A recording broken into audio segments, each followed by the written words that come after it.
No. No. No. Please no. No, no, no, no, no, no, no.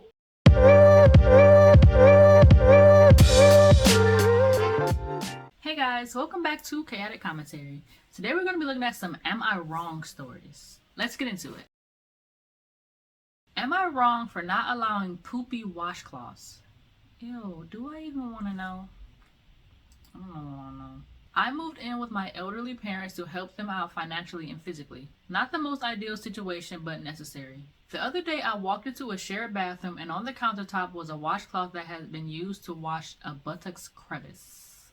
Ew. There was sufficient skid marks to gag a little. I took the rag to laundry and washed it. Several days later, I came upon the same thing. It continued, and I shrugged it off as my parents being forgetful. My young daughter came to stay with me, and when she got done with her bath, she reached for a hand towel that was hanging so she could dry her face. No! No! No! Please no! No, no, no, no, no, no, no. Like a ninja in slow motion, I glimpsed a few skid marks on the inside fold and yanked it from her before her little face made contact. Oh god. Oh god. Thank God for your ninja reflexes because ew. I threw it in the wash. Why are you leaving them laying around? If you want to wash your butt with your washcloths, have a laundry basket in your bathroom and throw it in there. Why are you just leaving it laying around? Why are you hanging it up? Why? Ew. I brought the subject up to my mom a few days later, just asking that they could be a little mindful. At which point she scolded me for upsetting my father by always throwing his towels in the wash. What do you want them to do with it? Are you gonna use it multiple times with skid marks on it? Well, apparently it was not forgetfulness but intentional conservation. I have all my reasons for why it should not be done: health, medical, scientific, socially acceptable, respect for others using the bathroom.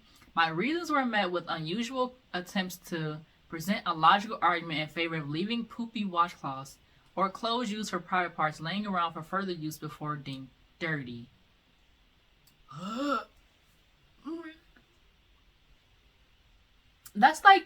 That would be like keeping your tissues that you wipe your butt with so you can use it again. Once it's used, it's used. I would even argue to throw it away. There is only so much cleaning soap and water can do when it comes to things like fecal matter. I would never want to use any of those towels for my face. I don't care how many times you wash them in the washing machine. That is disgusting. Ugh, Jesus Christ. I'm traumatized and it's not even happening to me. Okay. In my opinion, if you see dirt, it's dirty. And sometimes it's dirty before you see dirt. So I continue to quietly wash these rags when I find them, and it continues to be a point of contention and debate. But it is their house, but I'm here by invitation to help out. But this cannot be allowed. Am I wrong? No, no, no. That is disgusting. Do you know how much of a health hazard that is? The fact that this little baby girl, that should be enough right there for y'all to stop. Like, her daughter almost wiped her face with a towel that your poop was on. Do you know how that she could have got all types of infections in her eyeballs and stuff? Do you care about your grandchild? That's nasty. That's nasty. Jesus. Ugh. And I want to know, what I want to know, are you using these towels to wipe your butt or to wash your butt? Another question. You're clear, not even a question, a statement, an inquiry, I don't know what to call it, but you're clearly not wiping your behind well enough. I know you're old. I know you're old people. I don't want to judge people if there's something they can't do, but if you can, you're clearly not wiping enough if you're washing your butt with this towel and there is fecal matter on the towel after you wash your behind. Wipes exist. Don't flush them. I learned my lesson from that. Don't flush them. Wipe with a wet wipe. Throw that away. I would rather see that in the trash than your poopy washcloths sitting all around everywhere. Ew. I'm glad I haven't eaten yet because Am I wrong for not coming into work on Thanksgiving? I got fired. I started bartending at this new job 2 weeks before Thanksgiving. They are open on holidays, including Christmas. The owner is basically very strict about all employees needing to work on holidays because it's the busiest day of the year. Are you paying me triple time? If not, I'm not coming. Anyway, well, she failed to mention that to me in the interview or even when I started working there that I would be needing to work Thanksgiving.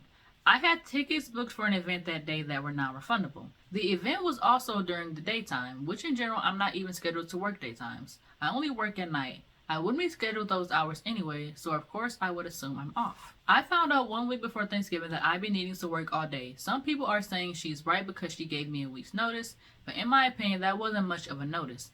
Anyway, I told them I couldn't work that day and they fired me. Am I wrong? No, I don't think you're wrong because one, if this was a rule that you had to work on holidays, that definitely should have been mentioned in the interview because I'm pretty sure like that would be a reason someone would or would not accept a job if they knew they had to work holidays and they did not want to work said holidays because who's trying to work on Christmas? Also, yes, she gave you a week's notice, but like you said, you already had these tickets booked a couple weeks in advance, in which you did not know you would be required to work a holiday. I don't think you should have been fired. You can't fire someone for breaking a rule that they did not know existed. So, no, you're not wrong. Am I wrong for putting my foot down on knowing where my boyfriend lives? Backstories. I have been married and cheated on. I was left when I was pregnant and I have a 4-year-old son now. I am very uneasy in relationships because I don't trust people's true intentions. I try to keep myself in check, but sometimes I am triggered. I feel you on that. I feel you. It's a process. It's a process. We're all healing. But yeah, some things can be very triggering in relationships. Started dating someone who knew all of this. He was head over heels off the bat. He was ready to spend the rest of his life with me and my son. He made it very known and would even get emotional about it.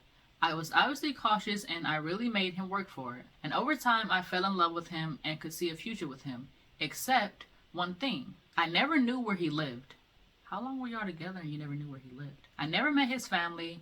I live 5 minutes walking distance from him. I am not the crazy psycho that will stalk him. That's his business and he can share it with me. Only thing I can do is state how it bothers me.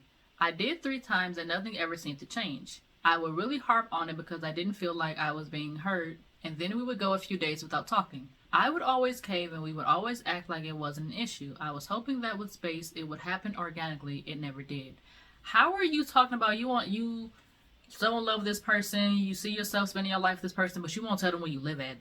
That's very suspicious. It very much feels like you have a secret family.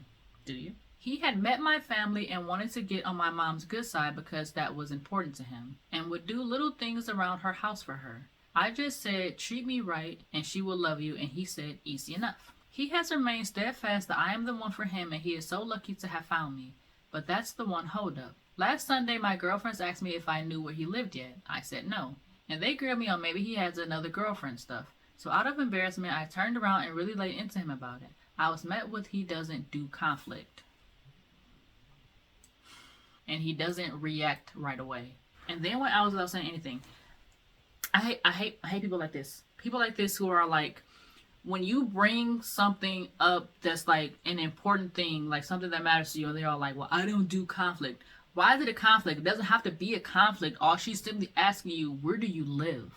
Why do you have such an issue telling the woman you claim you love and want to spend your life with where you live? It sounds very much like gaslighting to me. You're gaslighting her because she wants to know where you live and you're saying, I don't do conflict. Don't marry this man. Don't marry this man, because if he's keeping where he lives from you and he's so bent out of shape about you asking, or even like you say you laid into him about it, the fact that you asked him so many times that he's still refusing to tell you, why are you still with him? Why are you still with him? Because he's clearly hiding something. Because why is it such a huge deal about this woman knowing where you live at? I was hurt and, to be honest, angry. I proposed that I needed to block him in order to move on. This wasn't the first time this was brought up. This was the 4th time, so I blocked him. Of course, I unblocked him on Thanksgiving and extended an olive branch. No. See that's where you messing up. like you said before, you're always the one who reaches out to him and smooths things over when this comes up. Stop doing that. Like, at some point, he has to be the one to take some responsibility for what's going on. Like, you can't be the one who's always extending a hand and putting in effort, because if you are, this is always gonna be the way. If you don't demand that he put in effort, he never will. He's always gonna be the same. You're gonna be the one who's always reaching out and apologizing or trying to reconcile the relationship. With no contact and distance, hopefully we could talk about it now. He proceeded to act like nothing was wrong and sent love songs, kissy faces, good morning, good night texts, and I wanted to get resolution to the issue. See? No. Okay, not only is he gaslighting you, lying to you, hiding something from you, now he is love bombing you. This is called love bombing. All the love songs and kissy faces, because he is trying to distract you from what the real issue is. Don't fall for that. Sunday was my 40th birthday. He texted me in the morning and twice throughout the day. He never saw me, never asked to see me, made no effort at all. I called him on it and he just said, the up and down is bothering me and I wanted to get some distance. You blocked me and told me to fuck off. I responded with, you're right, I did block you because my feelings are really hurt. I deserve an apology and an explanation for why it's been so long. It is disrespectful at this point. I extended an olive branch on Thanksgiving because I love you and I want to understand and get resolution. And you stomped on my branch. I am not in the wrong here. He never responded. I blocked him for good. For his birthday, he couldn't even try to see me. Did I handle this so poorly that he basically did a 180 in how he feels about me? Or was he love bombing me the whole time? Yep. Yes, he was. Was I wrong for feeling like I am a fuck buddy and not a girlfriend? Nope. Was I wrong for harping on this? Nope. How the hell else would a girl handle this? I feel so stupid and then I feel immature for blocking him. I can only ask for answers so many times. I really don't get it, but I'm so sad and hurt. Wouldn't it make sense coming from my unfaithful marriage that I would need full transparency? I just want it to make sense. Am I wrong for reacting how I did? No, and no. You were right to block him. Keep him blocked. Do not unblock him. Don't extend. No more olive branches because he don't deserve one. This man is clearly hiding something. The fact that he refuses to tell you where he lives, and every single time you're the one to come to him to try to smooth things over, he acts as if nothing has happened. That is abuse. That is definitely abuse. The love bombing, the lies and the secrecy. No. Please keep this man blocked. Find you a person who is going to be open and honest with you and be the man that you need them to be. Because this one ain't it. It ain't it. Alright guys, that's going to do it for today's video. I hope you enjoyed it. Send me down below in the comments what your thoughts are. As always, thanks for watching. See you guys next time. And don't forget to like, comment, and subscribe. Bye.